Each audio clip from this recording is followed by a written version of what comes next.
नमस्कार दोस्तों, आज एक बार फिर से हमारे एजुकेशन में आपका स्वागत है। आज से हम लोग जियोमेट्री की क्लास स्टार्ट करने वाले हैं। यहाँ पर आप देख सकते हैं जियोमेट्री पार्ट 1 यानी जियोमेट्री का पहला क्लास है। आज से हम लोग शुरू करने वाले हैं। इसी चैनल पर आपको ये जियोमेट्री का प्लेलिस्ट देखने को मिलेगा। हम कोशिश क्या कर रहे हैं कि मैथ्स का कुछ टॉपिक डिस्कस करेंगे जो कंपटीशन एग्जाम में आपके लिए बहुत ही खास होगा, या फिर आप किसी भी एग्जाम की तैयारी करो, 9th का, 10th का, या फिर 11th 12th या फिर ग्रेजुएशन का। यदि उसमें geometry, mensuration, percentage, profit loss, time and work वगैरह वगैरह ये सब जो टॉपिक्स होते हैं मैथ्स का, वो यदि आते हैं आपके एग्जाम में तो ये लेक्चर आप ही के लिए है। और हमको जहाँ तक लगता है जियोमेट्री एक ऐसा टॉपिक है जो ज़्यादातर स्टूडेंट्स को समझ में नहीं आता, बहुत ही दिक्कत करता है। लेकिन हो सकता है उसमें आप नहीं हो, या फिर ये भी हो सकता है कि उसमें आप भी हो, आपको भी समझ में ना आता हो जियोमेट्री। लेकिन आज से हम लोग स्टार्ट कर रहे हैं और हम ये आपको बता दें कि पहले हम लोग पूरा इसका थ्योरी पढ़ेंगे, जो भी इसके नियम है, रूल रेगुलेशंस हैं, उसको पढ़ेंगे, हम नियम को पढ़ेंगे। उसके बाद हम क्वेश्चंस को डिस्कस करेंगे, जो कि आपके लिए बेहतर होगा। पहले पूरा नियम तो जान लें। कोई गेम खेलने जा रहे हैं तो उस गेम का पहले पूरा नियम तो समझ लें, उसके बाद गेम में उतरेंगे ना, तभी तो आगे पहुंच पाएंगे। तो सबसे पहले यदि हमको जियोमेट्री का क्वेश्चन सॉल्व करना है, चाहे वो सीजीएल में आता हो या फिर एलडीसी में आता हो, तो सबसे पहले हमको क्या करना पड़ेगा कि जियोमेट्री का जितना भी थ्योरी है उसको पढ़ना पड़ेगा, और उसके बाद हम लोग क्या करेंगे, उसके क्वेश्चंस को सॉल्व करेंगे। क्लियर? चलिए तो फिर स्टार्ट करते हैं हम लोग क्लास को। आज देखिए, सबसे पहले तो हम लोग थ्योरी को डिस्कस करेंगे।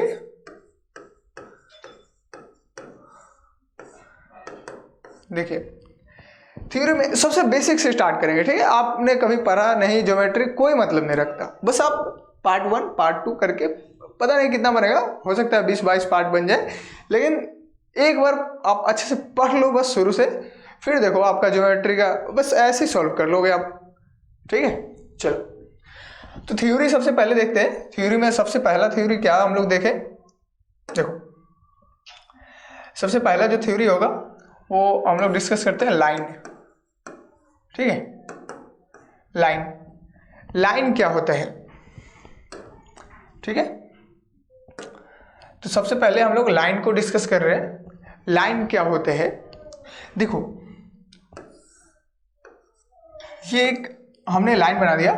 अब देखो, ये लाइन भी ना छोटे छोटे बिंदुओं का समूह होता है, छोटे छोटे पॉइंट मिलकर के एक बड़ा लाइन बनाता है, ठीक है। और ये लाइन कहीं पर भी रुक नहीं सकता, ये एक्सपेंड करते रहता है इनफाइनाइटली तक, और इधर से भी, ठीक है। कोई जरूरी नहीं कि उधर से इनफाइनाइट जाए, इधर से भी इनफाइनाइट जा सकता है। इसका कोई जो है ना लिमिटेशन नहीं होता, कोई एंड पॉइंट नहीं होता, ये लाइन होता है।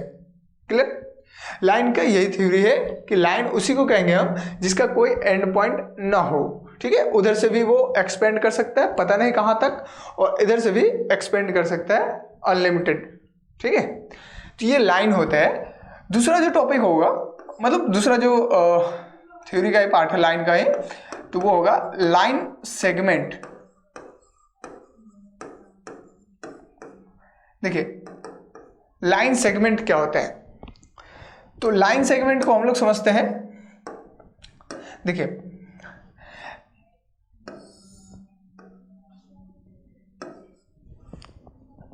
अब इसका जो एक होता है एंड पॉइंट, ठीक है, ये एंड पॉइंट हो गया, समझ आया बात। इसको ए मान लेते हैं, इसको बी मान लेते हैं, ठीक है। जैसे लाइन में हमने बताया था कि इसका कोई एंड पॉइंट नहीं होता, वो कहीं भी एक्सपेंड कर सकता है, इधर से भी एक्सपेंड कर सकता है। लेकिन लाइन सेगमेंट में क्या होता है कि ये एंड पॉइंट इसका फिक्स होता है, ये इसके इधर नहीं जा सकता और इसके इधर नहीं जा सकता, एक्सपेंड नहीं कर सकता।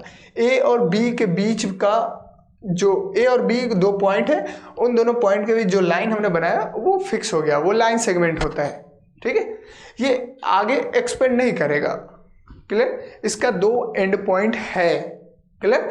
इसको लाइन सेगमेंट कहते हैं। फिगर से आपको समझ में आया होगा कि इसके आगे नहीं जाएगा, नहीं इसके आगे, ये दो लाइन, बस इतना ही, ये दो पॉइंट के बीचों का जो लाइन होते हैं वही लाइन सेगमेंट होते हैं।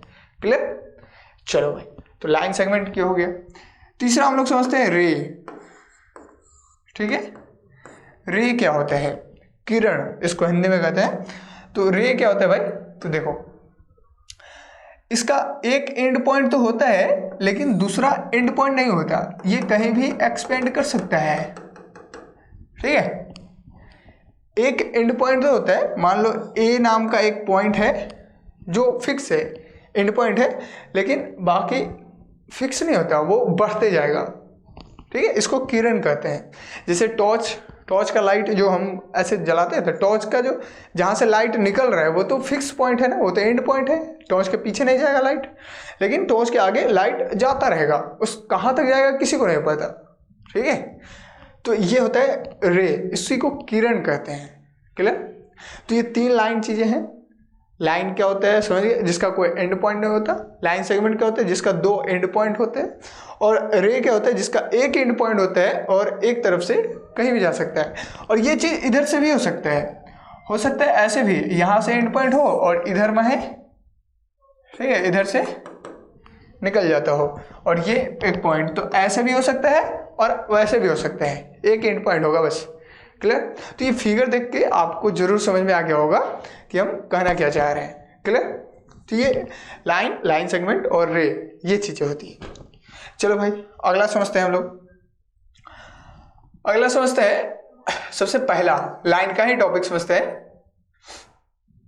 जिसको कहते हैं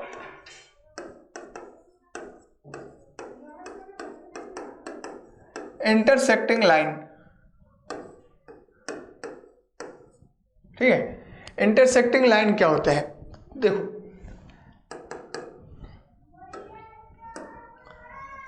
इंटरसेक्टिंग लाइन उसको कहते हैं जैसे कि 2 लाइन आपस में कट करता हो। ठीक है,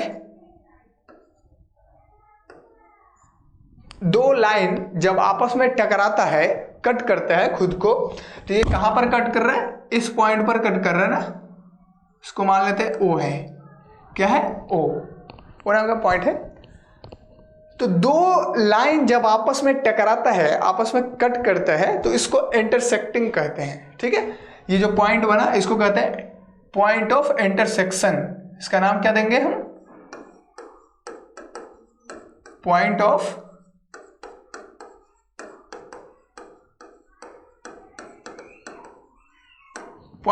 इंटरसेक्शन। ठीक है, पॉइंट ऑफ इंटरसेक्शन। तो ये इंटरसेक्टिंग लाइन है। इंटरसेक्ट का मतलब होता है आपस में टकरा जाना, एक लाइन दूसरे लाइन को जब कट करते हैं तो इसको कहते हैं इंटरसेक्ट हो गया है। क्लियर। चलो, तो ये इंटरसेक्टिंग लाइन ये होता है। दूसरा हम लोग समझते हैं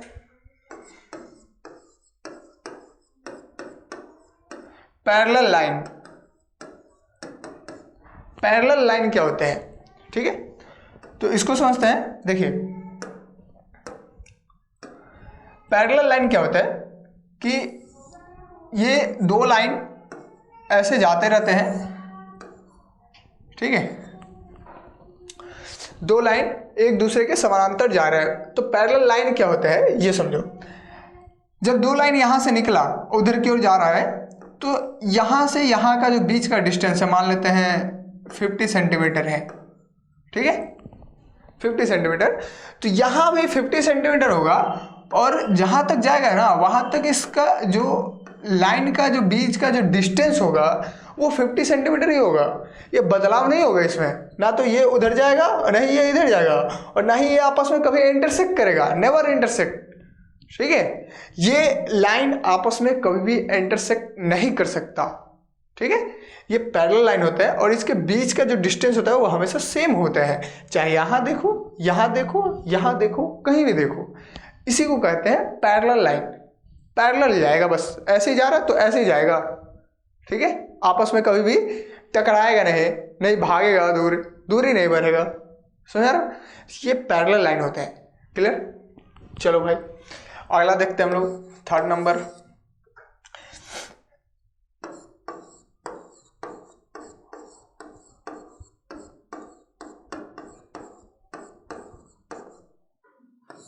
परपेंडिकुलर लाइन। देखो भाई, परपेंडिकुलर लाइन क्या होते हैं, इस चीज को समझते हैं। देखो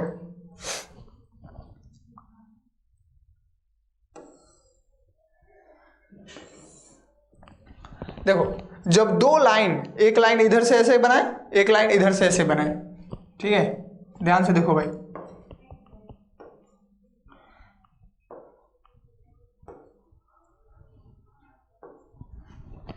दो लाइन है, एक लाइन ऐसे गया है, एक लाइन ऐसे गया है। जब दो लाइन आपस में इंटरसेक्ट कर रहे हैं, इस पॉइंट पर क्या कर रहे हैं, इंटरसेक्ट कर रहे हैं ना, इस पॉइंट को नाम दे देते हैं ओ, ठीक है। दो लाइन आपस में इंटरसेक्ट कर रहे हैं और ये इंटरसेक्ट जो कर रहे हैं लाइन, ये जब इंटरसेक्ट करेगा और 90 डिग्री का एंगल बनाएगा, क्या बनाएगा, 90 डिग्री का एंगल बनाएगा। तो एंगल क्या होता है वो अभी आपको हम समझा देंगे कुछ देर में, टेंशन मत लीजिए आप। तो जब भी दो लाइन, पहले समझ ही लेते हैं, ठीक है ना, एंगल क्या होता है, चाहे छोड़ा आगे बताते हैं, ठीक है, अभी कुछ देर में बताते हैं। तो जब भी दो लाइन आपस में इंटरसेक्ट करता हो, जब भी दो लाइन आपस में इंटरसेक्ट करता हो और जब वो 90 डिग्री का एंगल बना दे, तो उस लाइन को हम परपेंडिकुलर लाइन कहते हैं। क्या कहते हैं, परपेंडिकुलर लाइन। क्लियर, चलो भाई, तो आपस में इंटरसेक्ट करेगा, इंटरसेक्ट एट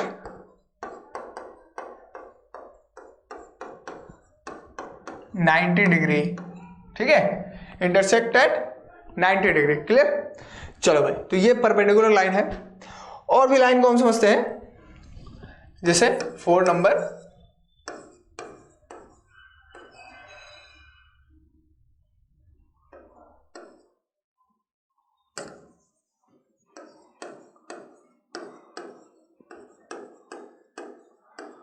कॉन्कूरेंट लाइन, ठीक है। देखो भाई, कॉन्कूरेंट लाइन क्या होते हैं, तो इसको समझते हैं। देखो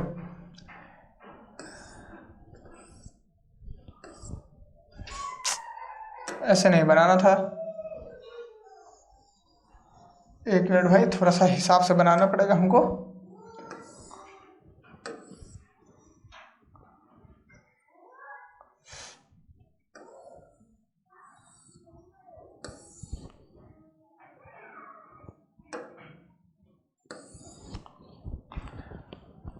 ऐसे अभी ठीक है, ठीक है। तो ये सबका एरो बनाते हैं, ये इतने सारे लाइन हैं और ये सारे लाइन जो है ना किसी एक पॉइंट से होकर के गुजर रहे हैं, ठीक है, कोई एक पॉइंट से होकर के गुजर रहे हैं, इस पॉइंट का नाम दे देते हैं ओ, ठीक है। तो जब भी कोई मतलब more than 2 line pass through at a 1 point, ऐसे कर सकते हैं। जब भी दो से ज्यादा लाइन किसी एक ही पॉइंट से गुजरता हो, इसमें से कितना भी लाइन पास करवा सकते हैं हम, कितना भी लाइन पास करवा सकते हैं, ठीक है। तो जब भी 2 से ज्यादा लाइन पास करे किसी एक पॉइंट से, तो ऐसे लाइन को हम कहते हैं कॉन्कूरेंट लाइन। क्लियर, तो ध्यान समझो, जब भी 2 से ज्यादा लाइन, मोर देन 2 लाइन्स, ठीक है, वो पास करेगा किसी एक पॉइंट से और ज्यादा पास कर रहे हैं लाइन, तो उसको कहते हैं हम कॉन्कूरेंट लाइन।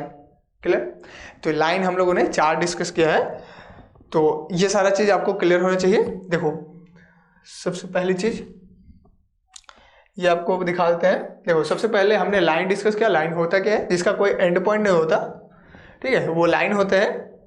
और लाइन सेगमेंट जिसका 2 एंड पॉइंट होते हैं।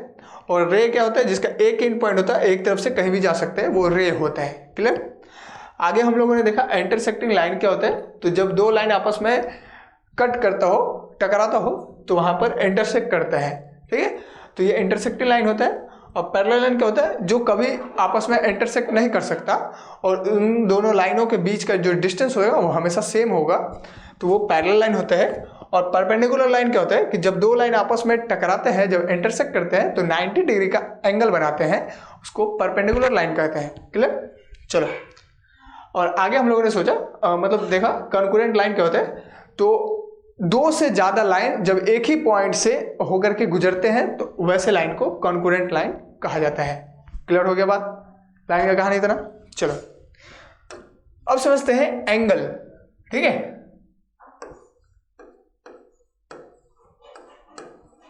देखो भाई, एंगल क्या होता है?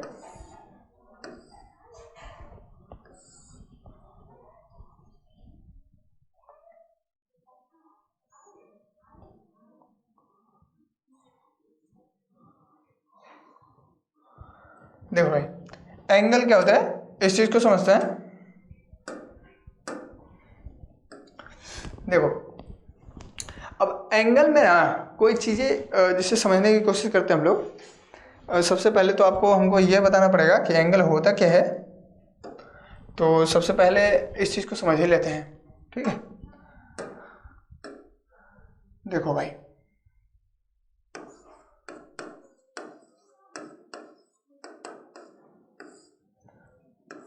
देखो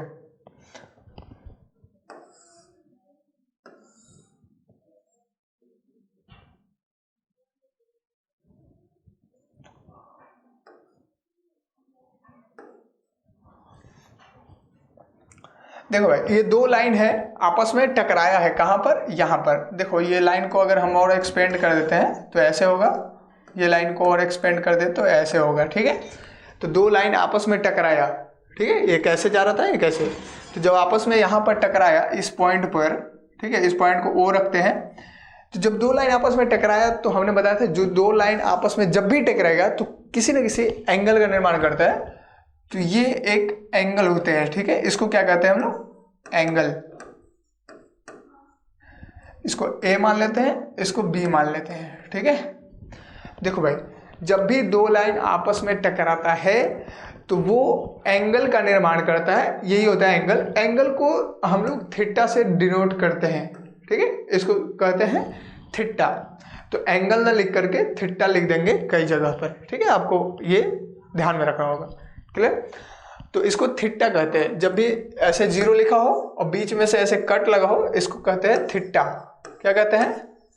थीटा, क्लियर। चलो भाई, तो ये चीज क्लियर हो गया। एंगल क्या होता है? जब भी दो लाइन आपस में टकराए तो एक एंगल का निर्माण होते हैं, समझा के बाद। और इसमें कई सारा एंगल बनता है, जैसे ये एक एंगल होगा, ये एक एंगल होगा, ये एक एंगल होगा, कई सारा एंगल बन जाता है। जैसे देखो, दो लाइन आपस में टकराते हैं ना तो चार एंगल बनता है। एक ये, दूसरा, तीसरा और एक ये। चार एंगल बन रहा है ना, चार ही एंगल बनता है, ठीक है। चलो, तो ये चीज क्लियर हो गया, एंगल क्या होते हैं। अब एंगल को हम लोग समझते हैं, कई सारे एंगल होते हैं, एंगल के कई सारे टाइप्स हैं। तो पहला नंबर एंगल क्या होता है वो समझते हैं। देखो, इसको कहते हैं एक्यूट एंगल, ठीक है। क्या कहते हैं?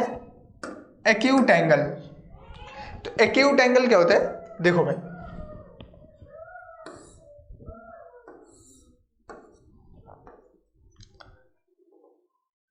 ये जीरो है, मतलब ओ मान लेते हैं, ए, ये बी, ठीक है। एक्यूट एंगल क्या होता है?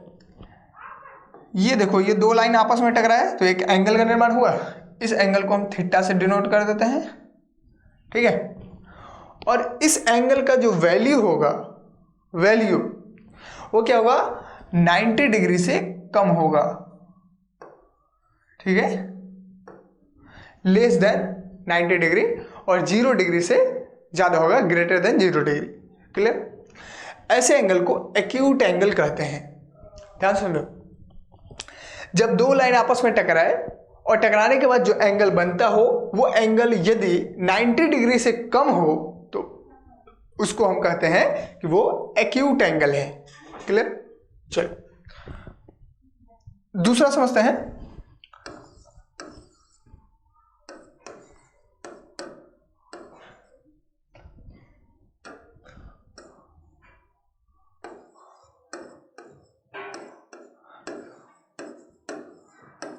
Right angle, clear. Right angle क्या होता है? तो जब भी दो लाइन आपस में कट करता हो, दो लाइन आपस में कट कर रहा हो, ए है, ये बी है, ये जीरो मान लेते हैं। तो जब भी दो लाइन आपस में कट कर रहा हो और अगर एंगल 90 डिग्री का बन रहा हो, कितना बन रहा हो? 90 डिग्री। थीटा का वैल्यू कितना है? 90 डिग्री के इक्वल है, तो वो कहते हैं कि ये राइट एंगल है, क्लियर। तो राइट एंगल किसको कहते हैं, इसको हिंदी में समकोण त्रिभुज कहते हैं। राइट एंगल वो होते हैं, सॉरी समकोण कहते हैं, त्रिभुज नहीं, ठीक है, समकोण कहते हैं। तो ये जब भी दो लाइन आपस में इंटरसेक्ट करता हो तो और अगर वो एंगल 90 डिग्री का बनता हो तो उसको राइट एंगल कहते हैं। क्लियर। चलो भाई तीसरा नंबर पॉइंट देखते हैं।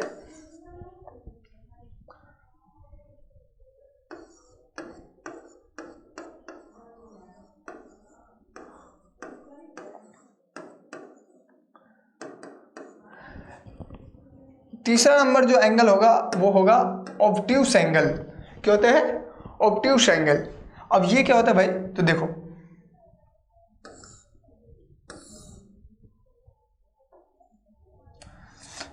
दो लाइन ऐसे बना दी है हम लोगों ने, ठीक है। इस पॉइंट पर कट किया, इसको O मानते हैं, ये A है, ये B है, ठीक है, ये C मान लेते हैं। तो ये हो गया। अब देखो दो लाइन आपस में इंटरसेक्ट करे, एक इधर एक ऐसे आपस में इंटरसेक्ट करे, लेकिन वो जो एंगल बना रहा है, ये जो एंगल बन रहा है, ये एंगल 90 डिग्री से बड़ा होगा। क्या होगा, 90 डिग्री से बड़ा होगा और 180 डिग्री से छोटा होगा। क्या होगा, थीटा 180 डिग्री से छोटा होगा, लेस होगा, यानी greater than 90 degree but less than 180 degree. Clear. यानी दो लाइन जब आपस में इंटरसेक्ट करेगा और वो लाइन 90 डिग्री से इंटरसेक्ट करेगा तो जो एंगल बनेगा वो एंगल 90 डिग्री से बड़ा होगा और 180 डिग्री से छोटा होगा, तो उसको ऑब्ट्यूस एंगल कहते हैं। क्लियर। ऑब्ट्यूस एंगल क्लियर हो गया। चलो भाई अगला देखते हैं हम लोग 4 नंबर में, इसको कहते हैं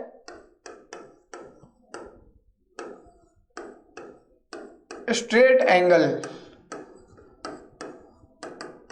ठीक है, स्ट्रेट एंगल। स्ट्रेट एंगल क्या होता है भाई, तो इसको समझते हैं। देखो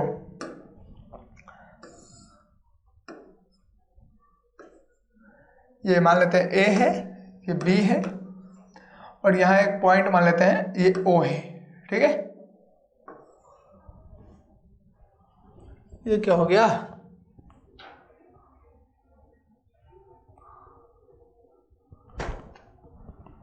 सब कहानी गया, तो इसके लिए सॉरी।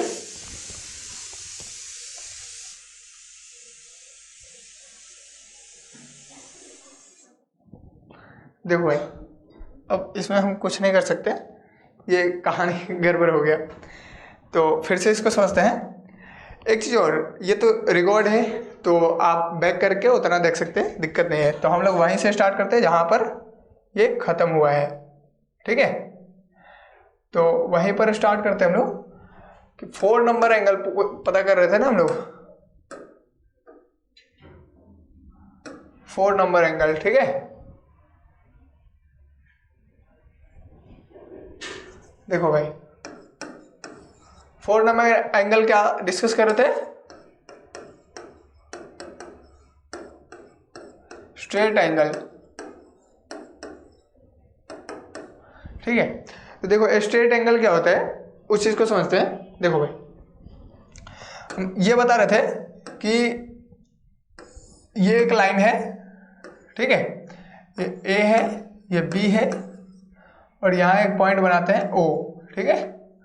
और ये एक एंगल ऐसे बना, ठीक है, और ये एंगल 180 डिग्री के इक्वल होता हो, इसको कहते हैं 180 डिग्री यानी स्ट्रेट एंगल। क्लियर।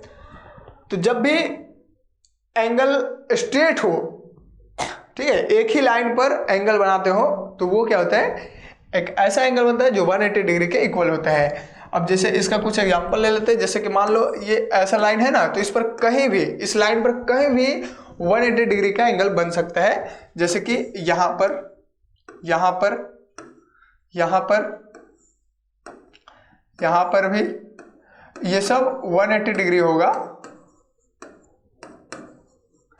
कितना भी हम लोग बना सकते हैं 180 डिग्री का एंगल, ठीक है। तो एक लाइन पर कितना भी 180 डिग्री हम लोग क्रिएट कर सकते हैं, क्लियर हो गया। ये स्ट्रेट एंगल होता है। स्ट्रेट एंगल में क्या होता है कि एंगल का वैल्यू 180 डिग्री होता है, 180 डिग्री होता है। क्लियर। चलो भाई 5 नंबर क्वेश्चन देखते हैं। 5 नंबर में देखते हैं हम लोग रिफ्लेक्स एंगल। ठीक है,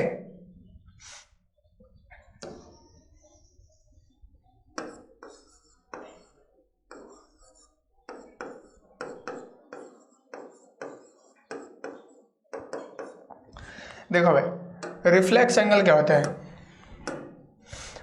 तो रिफ्लेक्स एंगल में क्या होता है कि 2 लाइन पहले हम लोग बनाते हैं,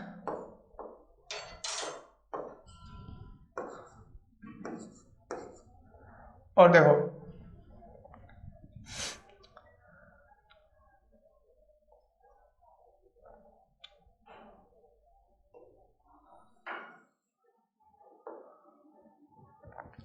ये एक एंगल बना दिए हैं। ठीक है, इस पॉइंट को मान लेते हैं O पॉइंट है। क्लियर। तो ये 180 डिग्री से नीचे भाग गया है, इसको कहते हैं थीटा का वैल्यू क्या होगा 180 डिग्री से बड़ा होगा। क्या होगा 180 डिग्री से बड़ा होगा, इसको रिफ्लेक्स एंगल कहते हैं।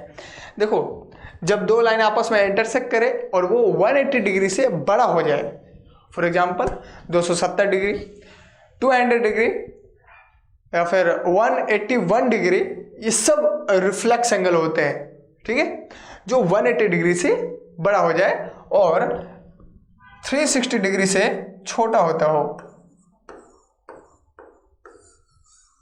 क्या होता है 360 डिग्री से छोटा होता हो, उसको रिफ्लेक्स एंगल कहते हैं। क्लियर। इसी में एक और एंगल देख लेते हैं हम लोग, जिसको कहते हैं पॉइंट एंगल। ठीक है, इसको क्या कहते हैं हम लोग पॉइंट एंगल। अब ये क्या होता है, तो देखो भाई ये ऐसे पॉइंट बना, इसको O मान लेते हैं, इस पॉइंट को ये ऐसे बना। ठीक है, ये जो एंगल बनेगा ना, ये जो थीटा का वैल्यू होगा ये 360 डिग्री होगा। कितना होगा 360 डिग्री।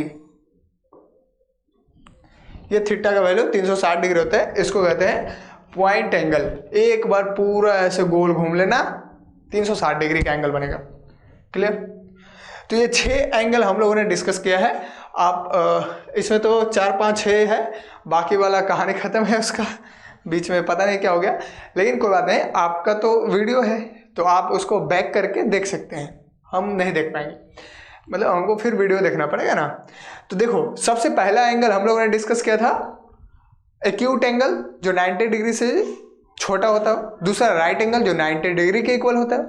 तीसरा ऑब्ट्यूस एंगल, जो 90 डिग्री से बड़ा होता हो और 180 डिग्री से छोटा होता हो। और चौथा से आप देख सकते हैं स्ट्रेट एंगल, जो 180 डिग्री का हो। पांचवा रिफ्लेक्स एंगल, जो 180 डिग्री से बड़ा हो लेकिन 360 डिग्री से छोटा हो। और पॉइंट एंगल, जो 360 डिग्री के इक्वल होता हो। तो एंगल का कहानी ये है। ये इतना एंगल क्लियर है, इतना बस ध्यान में रखो, ये सब थ्योरी है। ठीक है, चलो अब हम लोग स्टार्ट करते हैं एंगल। ठीक है, एंगल क्या होता है इस चीज को समझते हैं। देखो सबसे पहली चीज,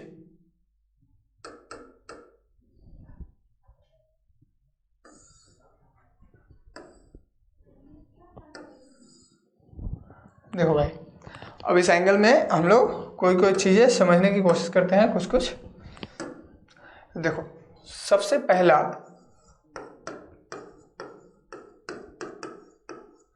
बाइसेक्टर, हालांकि ये एंगल तो नहीं होता, लाइन होता है बाइसेक्टर लाइन, लेकिन ये एंगल के मतलब पर्सपेक्टिव में हम लोग देखने की प्रयास करेंगे। तो बाइसेक्टर एंगल एक समझने की कोशिश करते हैं। दूसरा कॉम्प्लीमेंट्री एंगल,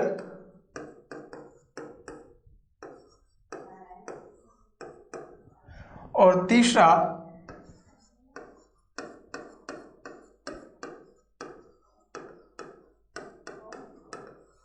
सप्लीमेंट्री एंगल। ठीक है, तो ये 3 एंगल हम लोग समझने की कोशिश करते हैं। तो देखो सबसे पहली चीज बाइसेक्टर एंगल क्या होता है, बाइसेक्टर क्या होता है इस चीज को समझते हैं। देखो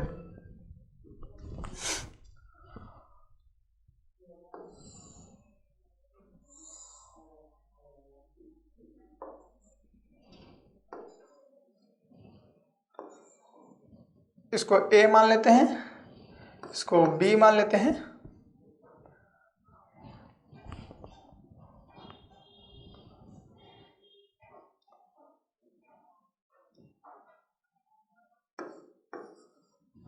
इसको B मान लिया है, इसको A, ये पॉइंट O है। क्लियर। अब यहां पे जो एंगल बनेगा ये एंगल है, ठीक है,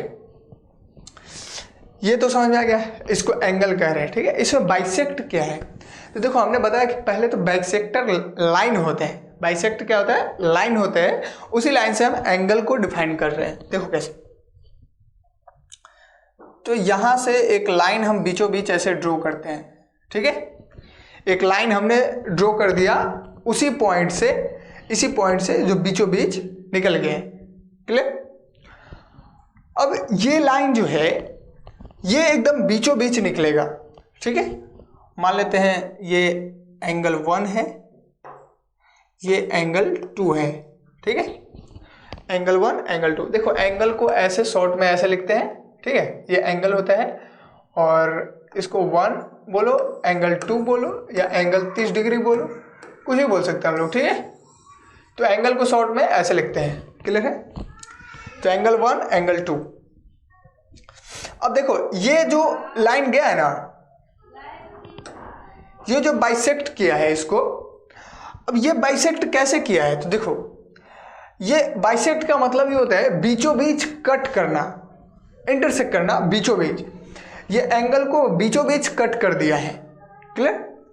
तो देखो भाई ये बीचों बीच कट किया, तो मान लेते हैं ये जो एंगल था ये 60 डिग्री का एंगल होगा, मान लेते हैं। तो एंगल 1 कितना होगा 30 डिग्री, और एंगल 2 भी कितना होगा 30 डिग्री, यानी दोनों एंगल को बराबर हिस्सों में डिवाइड कर देता है। इसी को बाइसेक्टर एंगल कहते हैं, क्लियर। और ये किसकी वजह से होता है, बाइसेक्टर लाइन की वजह से। ये बाइसेक्टर लाइन गया है, इसी की वजह से एंगल को बाइसेक्ट बना दिया है, क्लियर। चलो, तो बाइसेक्टर एंगल इसी को कहते हैं, दो एंगल मतलब एक ही एंगल को दो बराबर भागों में बांट दे। इसमें एक और केस होता है, वो केस क्या होता है, यहां पर हम लिख सकते हैं ना angle 1 is equal to angle 2, ऐसा लिख सकते हैं ना, एंगल 1 बराबर है एंगल 2 का, ये बाइसेक्टर एंगल है। इसी को हम दूसरा चीज कर सकते हैं ना, क्या कर सकते हैं, तो देखो मतलब एक सेकंड केस इसमें बता सकते हैं हम लोग। मान लो तो इस लाइन पर बाइसेक्टर जो लाइन है ना, ये जो लाइन है, इस लाइन पर कहीं भी यहाँ यहाँ यहाँ कहीं भी एक पॉइंट ले लेते हैं, ठीक है। मान लेते हैं ये पॉइंट K है, क्लियर। और इस पॉइंट से इस पर हम परपेंडिकुलर लाइन ड्रॉ करते हैं, क्या करते हैं, परपेंडिकुलर लाइन, और इधर भी परपेंडिकुलर लाइन ड्रॉ करते हैं हम लोग, ठीक है। तो इसको मान लेते हैं ये M है, और इसको मान लेते हैं C है, ठीक है। तो ये M हो गया, ये C के माने N मान लेते हैं, MN ठीक रहेगा ना।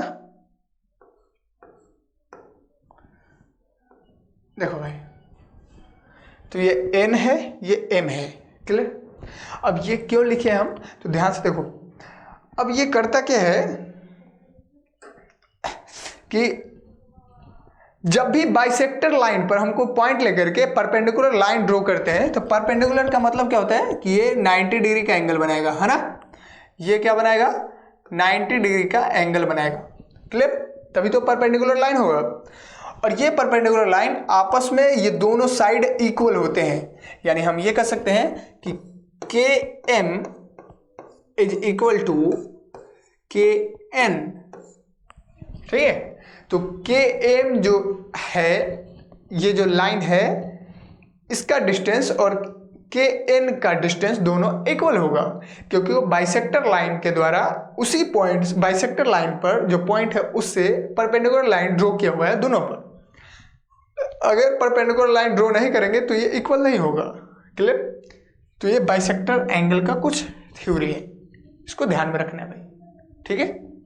क्वेश्चंस जब सॉल्व करेंगे ना तो ये सारा चीज आएगा। और देखो ज्योमेट्री का क्वेश्चन किसी एक एंगल पर बेस्ड नहीं होता ना, किसी एक टॉपिक से क्वेश्चन नहीं पूछता ना, वो सबको मिला के पूछ देता है। तो हमको पहले पता होना चाहिए ना सारी चीज, इसके बाद क्वेश्चंस आसानी से सॉल्व हो जाएंगे। क्लियर? चलो तो अब दूसरा समझते हैं जिसको कहते हैं कॉम्प्लीमेंट्री एंगल। क्लियर? तो देखो भाई,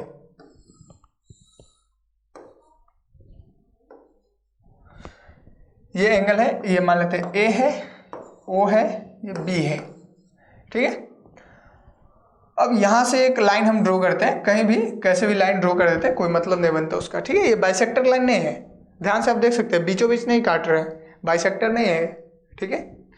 तो देखो ये मान लेते हैं ये एंगल 1 है, ये मान लेते हैं ये एंगल 2 है।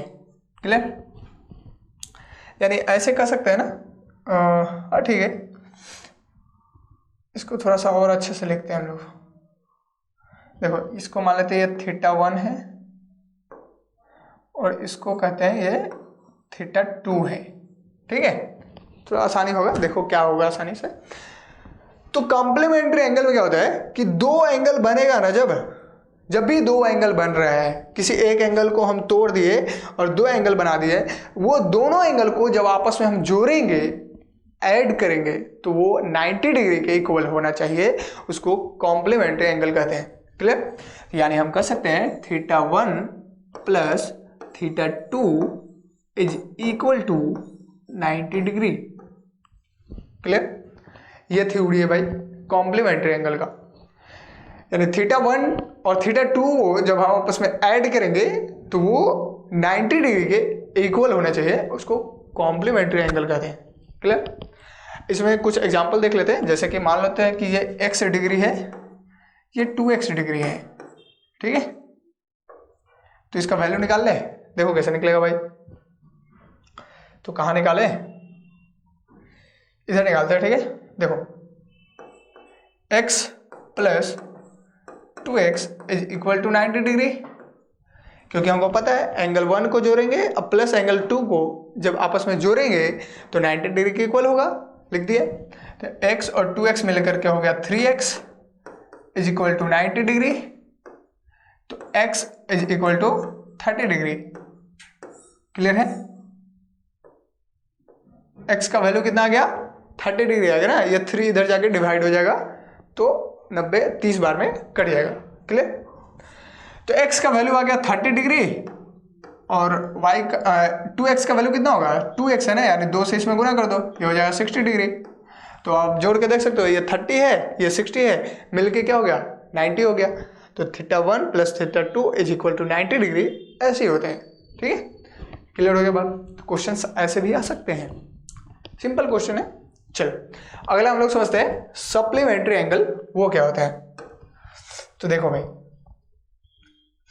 सप्लीमेंट्री एंगल को समझने की कोशिश करते हैं हम लोग। तो सबसे पहले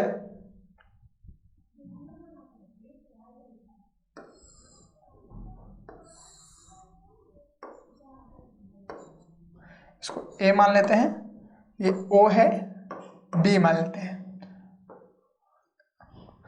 देखो अब ये जो एंगल बन रहेगा ना, ये देखो आपस में टकरा रहा है, दो लाइन आपस में इंटरसेक्ट किया तो एक एंगल बना ना, यहाँ पर एक एंगल बना, मान लेते हैं ये θ1 है और एक यहाँ पर बना, इसको मान लेते हैं ये θ2 है, ठीक है। तो सप्लीमेंट्री एंगल में क्या होता है कि एंगल 1 और एंगल 2 को, यानी एंगल θ1 और θ2 को जब आपस में ऐड करते हैं, θ1 plus θ2 is equal to 180 degree. जब हम θ1 और θ2 को जब हम ऐड करते हैं तो वो 180 डिग्री के इक्वल होते हैं, इसी को सप्लीमेंट्री एंगल कहते हैं। क्लियर? इसका भी एक एग्जांपल देख ले। देखो मान लेते हैं ये x डिग्री है और ये मान लेते हैं x प्लस 40 डिग्री है, ठीक है। तो वैल्यू निकालते हैं, ठीक है। चलो तो हमको पता है x plus 40 is equal to 180 degree, ये पता है x plus x plus 40 degree यानी θ1 plus θ2 is equal to 180 degree, ये हमको पता है।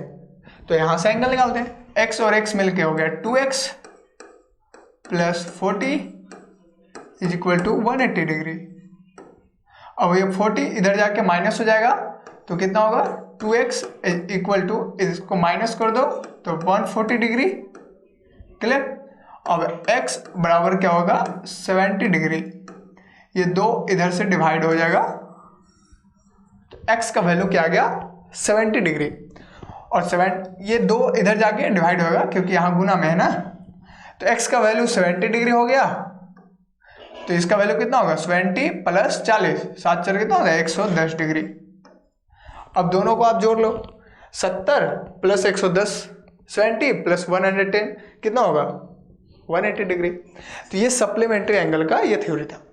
ठीक है, तो अभी तक हम लोगों ने ये कवर किया है, ध्यान से देखो, अभी तक हम लोगों ने क्या क्या कवर कर लिया है उसको समझते हैं। देखो, सबसे पहले हमने लाइन डिफाइन किया, ठीक है, लाइन क्या होता है, दूसरा रे क्या होता है, तीसरा सेगमेंट क्या होता है, लाइन सेगमेंट, तीन चीज की कवर किया। आगे हम लोगों ने डिस्कस किया कि इंटरसेक्टिंग लाइन क्या होता है, पैरेलल लाइन क्या होता है, और परपेंडिकुलर लाइन क्या होता है, और कॉन्करेंट लाइन क्या होता है, ये चीजें हमने डिस्कस किया। फिर आगे हम लोगों ने एंगल को समझा, एंगल में एक्यूट एंगल क्या होते हैं, राइट एंगल क्या होता है, ऑब्ट्यूस एंगल क्या होता है, स्ट्रेट एंगल क्या होता है, रिफ्लेक्स एंगल क्या होता है, पॉइंट एंगल क्या होता है, ये सारा एंगल हम लोगों ने डिस्कस कर लिया। क्लियर। उसके बाद हम लोगों ने एंगल का एक थ्योरी समझा, जिसमें एंगल में तीन तरीके के एंगल और समझने की कोशिश किया, बाइसेक्टर एंगल, कॉम्प्लीमेंट्री एंगल और supplementary angle. Bisector angle generally bisector line के द्वारा बनाया जाता है। तो बाइसेक्टर एंगल क्या होता है कि वो एंगल को दो बराबर भागों में बांट देते हैं, इसको बाइसेक्टर एंगल में कहानी लिए। कॉम्प्लीमेंट्री एंगल में दो एंगल को आपस में जब हम जोड़ते हैं तो वो 90 डिग्री के इक्वल होना चाहिए, उसको कॉम्प्लीमेंट्री एंगल कहते हैं। और सप्लीमेंट्री एंगल उसको कहते हैं जो दो एंगल को आपस में जोड़ने पर 180 डिग्री के इक्वल हो जाए, उसको सप्लीमेंट्री एंगल कहते हैं। क्लियर। तो ये सारे थ्योरीज है ज्योमेट्री का पार्ट 1। क्लियर। और उम्मीद करते हैं पार्ट 2 जल्द ही आ जाएगा। क्लियर। तो मिलते हैं फिर अगली क्लास में, और अपना फीडबैक आपको कैसा लगा ये क्लास आप जरूर बताइएगा, ताकि हम इसमें और भी बेहतर तरीके से सुधार कर पाए। तब तक के लिए मिलते हैं फिर।